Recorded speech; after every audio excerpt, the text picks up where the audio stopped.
So weekly update number 26, and as always the first thing we're going to do is get cracked into what's happening outside of Spain with our clients. And we've actually got a report back from Edinburgh, which has been a while since we've had one, from our client Craig. So I'm going to read this out to you. He's given me permission to use it as I see fit. And getting stuck in straight away, Craig went to an NLV appointment in Edinburgh. And he says, I always ask our clients, how did it go? And said, yes, went very well. Please feel free to use information for your channel. So cheers, Craig. We really appreciate that, because as you know, all this information helps other people going through the process. Also helps people find us and the channel. We parked in a multi-story car park at the Ocean Terminal Shopping Centre, where they had no time restrictions and free of charge. That's great. If you remember in a previous video, look through the weekly updates, there was the Lidl's car park, but that does have time restrictions on it, and if you get held up, then you might find that you end up paying or getting fined. We walked 10 minutes along the rear of the commercial quay to Lost in Leith coffee shop, which has a view of the BLS office, where we waited until 15 minutes prior to the appointment. So here we go. So another important information is the Lost in Leith coffee shop. That might be a good place to stop and have a final check of those documents and get yourself together before you go in. We were quickly taken together to have the documents checked. He only took the copy of the passport page with the details on it, but did take all other originals and copies of everything else. So we always advise our clients to take a full copy of their passport. We're going to continue to do so, because sometimes they ask for it and sometimes they don't. In this occasion they didn't, but hey, it's better to have recycling paper to recycle than not. Hey, at the end of it, better to have stuff that you don't need that they give back to you than stuff that you need. Interesting point though, where they kept the copies and original documents, so we're yet to see if they're going to send them back. In theory, really, they should just look at the original documents and keep the copies. But lately, certainly the last few months, we've seen that they've been keeping original documentation as well. He wasn't interested in proof of address or birth certificates, and we don't need birth certificates for the NLV unless there's some sort of strange circumstance where you may have changed name or something, and gave us back the Model 790 example for the Ejemplar para interesado, which is an example for the interested party going to the appointment, and Ejemplar para la entidad colaboradora. So the 790, let me explain. When you do anything in immigration, whether it's a renewal, whether it's getting your TIE card, whether it's an NLV, there's always a 790 tax, which you'll have a secondary code, and that's what you make payment with. There's 3 bits of paper to the 790, and I'll do a completely separate video on this as well. The first bit is for the interested party, so the person who's paying the money. The second bit is for the entidad colaboradora, so that's the person who is receiving the money. So in Spain, that's the bit that the bank would take. And then there's a bit for administration, so that is for the people who are processing the application to prove that the taxes are being paid. In the case of the consulate or the BLS office, because they're doing the job of 2 people, they're basically doing the administration, taking the payment, sometimes they'll give you 2 bits of paper back, but as long as they retain one of those 790 sheets, you're okay. Evidently, you've got to make your payment as well. And they kept the EX01. He said it could take up to 3 months, he said it could take up to 3 months to process, but expects it to take around 4 weeks just now. So as we always said, it can take up to 3 months to get your visa, but currently it's not taking 3 months. Currently in Edinburgh, I think the last one was around 7 weeks we got. Bear in mind we're coming into August as well, and August is generally a slower time for visas to be released. We are seeing a few which are taking longer now. It's normal going into summer, and ones which have got NIE numbers we can actually also check on the system here with immigration, and a lot of them say just en trámite, which means they're in process, which looks like they're in process this end, and it's not just the consulate which are holding them up. Although we had stuck passport photos to the application forms, we were asked to go to a different window to have our photos taken, and then, as you can see, I'm reading behind you, and then back to the reception area to pay, which consisted of. So this time in Edinburgh, they're asked to take digital photos. Again, we're still advising people to take passport photos in case they don't take the digital photos, because we've had it on occasion where it hasn't worked. But they might be disregarded because they do seem to be bringing in this digital system, but not all the time. So our advice is always take full copy of passport and your passport photo albeit that they, sorry, a full copy of your passport photo, albeit they might not keep the full copy of your passport, they might not need the passport photo, but you don't want to be missing it if they want it. Okay, so the payment was BLS service fee, which is $14.55, which is actually paid at the time of booking the appointment and discounted from your payment at the BLS office.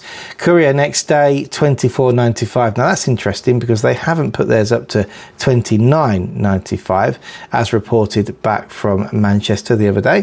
SMS service, $1.95. What a rip-off. Visa fee, $525.40. It is what it is, I suppose. So for 2 people, it's $1,104.60. Ouch, yeah, exactly. So make sure you've got a credit card that will pay that. What I mean is, you know, you might have limits on your credit card where you can't spend over $1,000 a day or something like that. So make sure you've got a card with at least £1,200, I'd say, if you go into the consulate, because $1,104.60 you're going to have to pay when you get there. I wish I'd asked him about keeping all the original documents, and I hope it doesn't hamper us in the future, but was ridiculously nervous at the point of the appointment. Yeah, I mean, it's normal, Craig, you're going to be nervous. It's a life-changing event, and it's important that we're always reminded of that as well. So it's quite easy when you're sat in our chair and telling people what they need to do, but every single person who goes to an appointment is making a huge life decision and spent an awful lot of effort and money to get that to that point of getting to the appointment. So you've always got to keep that in your mind when we're dealing with clients. As regards to the original documents, well, to be honest with you, the criminal records you don't need again once the visa is approved. The medical certificate you don't need again once the visa is approved. The marriage certificate, if you've got an S1, is useful when you come to Spain to register the S1 with Social Security. Ultimately, if they do keep it and don't return it and you struggle to get it back, you can get another one, but evidently that comes at extra cost. Okay, so that's our report back from Edinburgh. We've also had a report in from Kuala Lumpur, and we've had an approval from Kuala Lumpur, which is actually our second family which have been approved through there. We did one about 18 months ago, and they seem to be really good out there in Kuala Lumpur at processing the visas and also giving our clients the start date that they want as well. So yeah, hats off to them out there in Malaysia. And let's carry on and chat about what's been happening here with our appointments in Spain.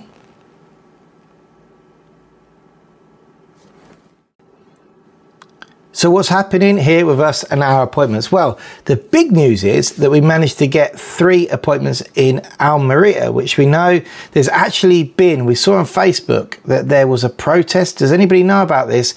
Did you go? Have you got any photos? What happened? Because I saw it on a group. Well, Jane advised me. One of our clients actually sent an email in as well advising us of this protest, but then we couldn't find any information further to it. I would have liked to have gone, but it was just too short a notice for me to organise to go, and then I haven't seen any news since. So if anybody watches the channel has got any information about the protest against the lack of appointments that happened in Almeria, please put it in the comments or drop me an email to chris@upsticks.es so we can report that on our next weekly update. But we did get 3 appointments, but just to tell you how difficult it is in Almeria. So we constantly check, literally once every 10 minutes, once every 5 minutes. Sometimes we might leave it an hour and then go in for once every half an hour, just checking all day, and they never, ever come up. It's a crazy amount of time that we waste just on the appointment system checking. So this summer we have got our summer intern with us, who is doing a couple of months, and the other day I said, instead of us checking randomly at the times that we've been advised that they open the appointments, because that's what we've been doing. So we've got certain hot spots when we know appointments have been, hot times, should we say, been booked. So we check on those times. And we also just have random checks as well. Even when, for example, we're having lunch or something and you're not actually working on an email or something else, we like checking. But we set to task our guy to literally refresh every 20 seconds. Okay, every 20 seconds. And he's done that for a total of, this week, it would have been during the hot periods where we think that they open appointments, because we know people have grabbed them in those times, around 20 hours worth of refreshing, which is a terrible job. And during that time, the appointments have opened for around what we calculated 1 minute and 45 seconds. And over the period of 2 days, we managed to only grab 3. That's how difficult it is at the moment with the appointments in Alhaurin. So it's bonkers. And when they did come up, we saw only 20 come live. We grabbed 1, and luckily we got in to get 1 more, and then they were gone. The following day, after around 25 seconds after they opened, there was only 3 left. But anyway, we're going to continue fighting forward for the appointments in Alhaurin, but good news that we finally actually got some. On that note, I just want to express the importance of, if you do get an appointment, or if you're working with us, or even if you're working with someone else, or you're working on your own, doing your own appointments, the importance of going to register that visa at that appointment is imperative. It has to be the first thing that comes into your mind, because at the moment the appointments are so hard to get. Okay, they can't be changed once you've got one, because you'd have to cancel it to change it, and that's far too risky, because we have to book appointments with your NIE number. So literally it means at times, maybe for example, people in Alicante are having to jump in their cars and drive an hour and a half to go to an appointment in a police station, which isn't their local one, but it's just impossible to get them anywhere else. So yeah, the importance of the toma de huella, the taking of the fingerprints appointments, are imperative. So we're going on to what else we've been doing. Well, I went out to meet some clients and do some TIE card pickups in Malaga.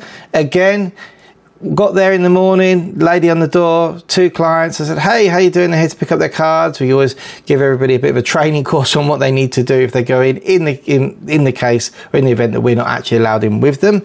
I wasn't allowed in. The lady just flat went, no, you can't come in. Okay, that's fine. Our clients know what they're doing. We're still outside, ready to help if needed. So they would call you if there is a problem. If not, then we're not allowed in. Waited an hour. Another lovely couple who we've been working with came to meet me, went to the door, different guy in the door. I'm like, hey, these are my clients. We're just going to do a pickup. I'm here to assist. Oh, yeah, go in. So just the way it is here, unfortunately. But that was nice to get out and about, to be honest, and see people. We had a successful ITV appointment. Again, another vehicle gone through, which I have to say was a bit of a battle, because for change of residence, there are certain things that you can change, definitely here in Andalusia. So this vehicle didn't have a homologation sticker, but it did have European homologation, but it doesn't matter if it's a change of residence. And so we had to work around that by taking the conformity number off of the technical document we did, as though it didn't have, and they accepted it, but they didn't accept the rear wheels. But then when we went back to our technician, he went, well, they do fit the diameter of what's allowed, so we need to get around it. We're actually still working on that, because it failed on the back tyres, and we're arguing with them because they're saying we need to change them, and we believe that we don't have to. So I'm going to have a result on that hopefully on Monday, but I think they've agreed to accept some form of technical documentation from our technician, so we don't have to change the tyres. But I'll keep you informed on that one. The car passed, sorry, apart from the tyres, which we believe isn't a fail, if that makes sense. So they say the car's to come back with different tyres, we say it doesn't, and let's see what happens on Monday. A lot of TIE collects this week, and apart from that, that was about it really happening our end. So let's have a look at the YouTube channel and what's been happening on there. It's been quite busy this week. So on to our YouTube questions and comments. There were some great ones this week, and I think the thumbnail did quite well, my disaster thumbnail for weekly update 25 last week. We've got some really good stuff coming up for you in number 27. This weekly update's been a bit shorter because I've been really short of time. But anyway, first question here is from Steve. I spoke to Steve about a buggy that he had, and Steve said, "Hi Chris, it's Steve with the buggy. I have managed to get the Ficha Tecnica Reducida and now need an ITV. I cannot get on the site for Alhaurin. Do you know if the system is down?" Steve: "No, the system's not down, Steve, but for matriculation ITVs, you have to request them directly at the ITV, either in person or using their email system." Now, my experience in Alhaurin hasn't been the best. They're not the most efficient at getting back to you. So I would say, Steve, pop down there in person with the documents and say, "Hey, I want to book an appointment for a matriculation." That would by far be the best way. Now we've got a new format to our videos, and discussing with a guy who's sort of given me some indications on how to get more views and how to position the videos. We kind of came up with a short midweek video sort of template regarding things that just happen in our day-to-day here in the office. We also want to get so much more out just about general Spain. And I did a video, the 2 biggest objections we get from clients on NLV renewals, which we're also going to use in our content that we send to clients so they're aware of what's coming, basically. And the video did really well. We got over 600 views, and I got some lovely comments from clients. You can see here one from John McClue, client of ours. Nice and simple. Chris, very good video. Yogi, who came to see me in the office, great information. Chris, good to see you. And from here, Susan McGee, do have representatives in Tenerife. Unfortunately, we don't have anybody on the ground at the moment in Tenerife, but we are trying our best to try and get representatives in every area. Sue moves on to say, "We put all our paperwork in March, still not got an answer. Does the documents all updated at the end? My yearly rental contract was well in date, but might not be if I wait much longer." Very strange. I'm assuming that you're saying you put your documents into the consulate in March. Now, that's very strange. You haven't heard anything. I would definitely be dropping an email into the consulate and chasing them up if I was you.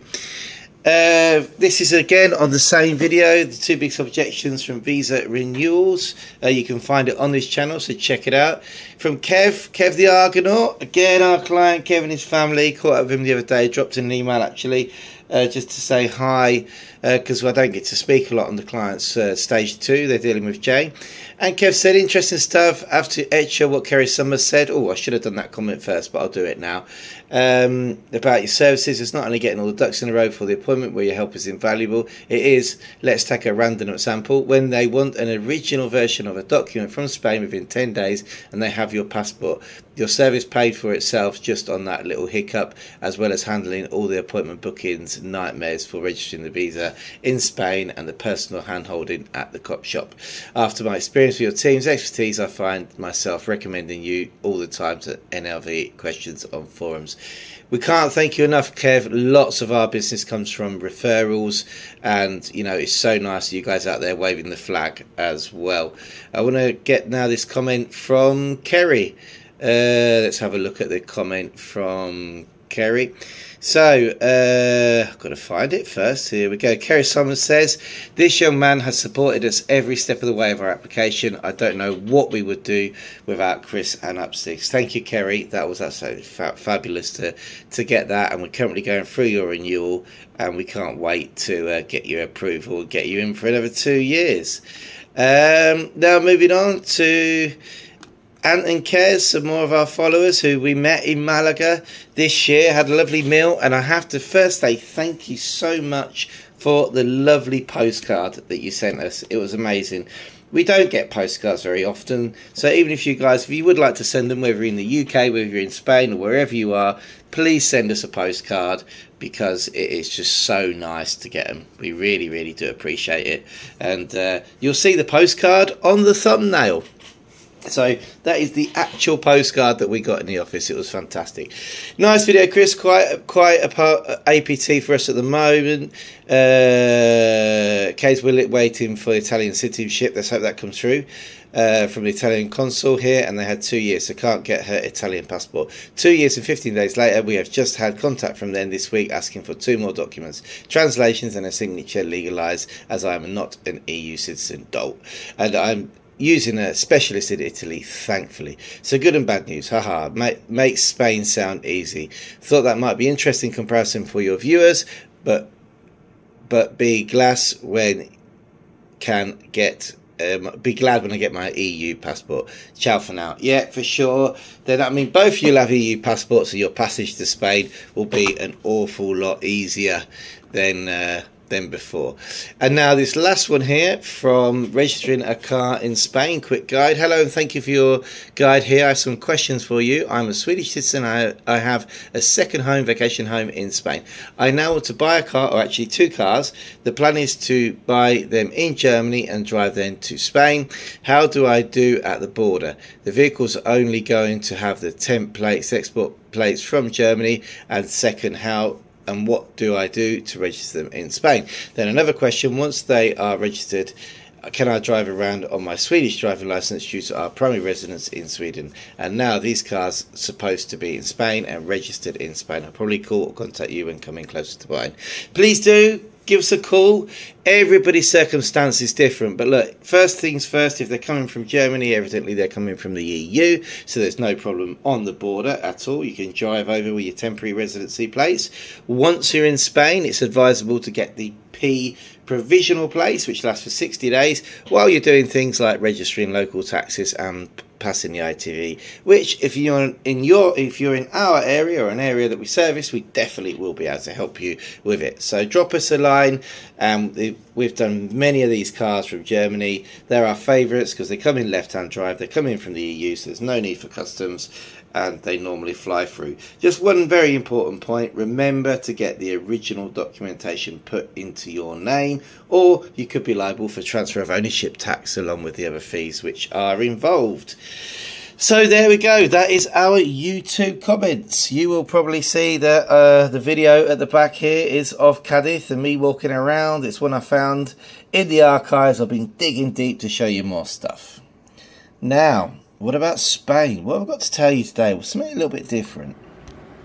So we're going to now carry on with what's going on in Spain, and this week we're going to share some of our 5-star reviews with you that clients have given us. It's been a while since we did it, so I thought, hey, why not? But before that, there's just a bit of advice that I wanted to give you from a mistake I made. Even after 25 years of living here in Spain, I made a mistake last Sunday, and I thought it'd be good to share it with you all. So I went to this supermarket here, you can see it, Alhaurin, which is actually a very good supermarket, and they generally open on Sundays as well. Now, for supermarkets that open on Sunday, sometimes you pay a premium for some of their items. This is all essentially just a big corner shop, to be honest, so you do pay a little bit more, and it's your own fault for not getting it during the week when the shops are actually open. I fully understand that. But at this point, what happened was I had some friends coming round and I'd completely forgotten to get any food in for the barbecue, so I said, oh, I'll go to Alhaurin, they have a butcher's outside the back. So when I went there, the ticket system wasn't working, and the guys behind the counter were very wrapping stuff, wrapping. Now this is strange, normally it's all left out, but anyway, so some guy came out to attend to me, and he was in a huge rush, always in a rush. So I said, okay, don't worry, I'm gonna have some of this. He was like, what about this, what about this? So basically what happened was it got me in a rush, we got whipped up. I chose about 5 different things, and then put them all in the basket, went to the counter, and to be honest, it cost about 3 times more than it would have done at a normal butcher's. And I looked at the kilo prices. I bought some lamb skewers, which he suggested. Now, lamb is expensive, I know, but he charged us 37 euros a kilo. I mean, you don't even pay that for the Spanish Wagyu beef, I think. So yeah, it was, I'd made the mistake. They had no kilo prices on the meat itself. I'd gone with the guy's suggestion. I'm not saying I got ripped off, but what I am saying is I didn't check the price by kilo, and I got involved in his rush, not my rush. I wasn't in a rush that day, but what I should have done is just slowed everything down, asked for the prices of the kilos, and then made an informed decision rather than going, oh, do you want some of this, do you want some of that? Yes, and out the door. So there we go, it's a mistake I made. So moving forward now with some of our reviews. So we've got this one here from Colin. We used Upsticks for our initial NLV and completed our years 2 and 3. They guided us through this process with clear instructions. They were very helpful whenever we needed assistance. We would highly recommend them. We'll be using them again in the future. Thanks, Colin. I met Colin in London actually for the first time. That was nice to go out and see people. Mike Fist, obtaining NLVs following Brexit is definitely a daunting task for older pensioners. However, Chris and Jane really took the sting out of the process. Well, if you were to meet Mike, he's far from an older pensioner, I can tell you that. It's a really, really nice life. Well, both Mike and his wife, lovely, such lovely people who actually took us for a coffee after their residency application and with the visa, and yeah, we had a great chat. Sincere thanks for all your help. We picked up our TIE cars in Marbella. We look forward to working with you again for our renewals next year. This is good. Good thing is repeat business coming in all the time, people doing renewals with us as well, and we absolutely love speaking to you again once you're coming back after that year, because it goes quite quickly, you know. I've used Elaine MacArthur. I used the Hestor company recommended on Upsticks webpage to exchange my driving license. A first-class service from start to finish. It saved the hassle of trying to book an exchange point. I was going over there in person. I was emailed my temporary license this morning.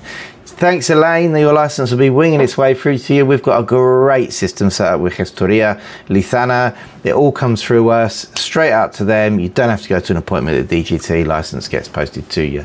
Jan Potter, just a couple of hours ago, actually. Upsticks team took us through the whole process of getting our NRV. They completed all the paperwork and organised our appointments with the BLS. When we got our visas, they arranged everything for our TIEs. I can't thank them enough and would strongly recommend their services to everyone. First class, thoroughly deserve a 5-star review. Simon and Jan. Cheers, guys. That was nice. And moving on to Neil. Neil has actually been a great contributor to a lot of the content that you saw on my weekly updates. He sent photos, especially his appointment at the consulate. So Neil, if you're watching, keep the photos coming. We'll put them up. There's photos from all around Spain, no, not just Malaga. Let's get some on here. Can't thank Neil enough, and also for this review. Living our life in the sun. A big thank you to Chris and his team at Upsticks for helping us get our NRVs. They provided a step-by-step process they would follow easily to get all our documentation in order to present the application forms to the Spanish consulate, and within 23 days we had our visas and booked our one-way ticket. Cheers, Neil. That's absolutely fabulous. Thanks for that. And obviously Neil there mentions the team. I'm the one that sticks my neck out on YouTube and talks to all of you guys on YouTube and sort of the face of it, but it's very important to remember that there is the team behind me who have to put up with me, which is, you know, it's I self-admittedly I'm a bit of a pain at times, and they also do a fantastic job of looking after our clients, so I can't thank them enough. And then moving on to Julie. Julie says, big thank you for Upsticks.es for all their help in obtaining our visa. TIE cards were recommended by our friend to use their services. Chris, Jane, Victoria made it stress-free throughout, step-by-step guided process. We couldn't have done it without you, without them. Once again, a huge thank you, Julie and Tony. Cheers, Julie. That's good. It's nice when the other team members obviously get a shout as well. And we've got here from Eric, I thought embarking on a non-lucrative visa journey was going to be daunting, stressful, complicated. That was until I found Upsticks. Chris and the entire Upsticks team, together with trusted service partners, were not to put too fine a point on it. Brilliant, thank you.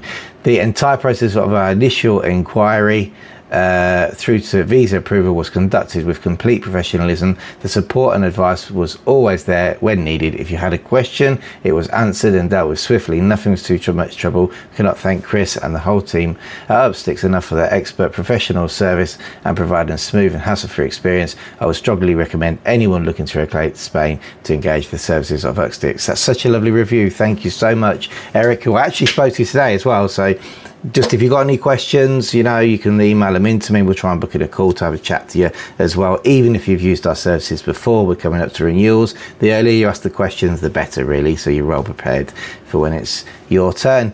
Right then, that's it for weekly update number 26 this week. Don't forget number 27 next week, and we have got some surprise content coming up for number 27. We might have been out and about with a very special camera, and just check it out. Let's see what is going on number 27 next week. Also, my biggest apologies for releasing this a day late. We had an internet incident where we couldn't get it uploaded on time, so I've ended up having to record the second half of the video again. But anyway, it's all good. As long as we get them out once a week, we're there. Normally it's Sundays between 6 and 9 p.m. they're released.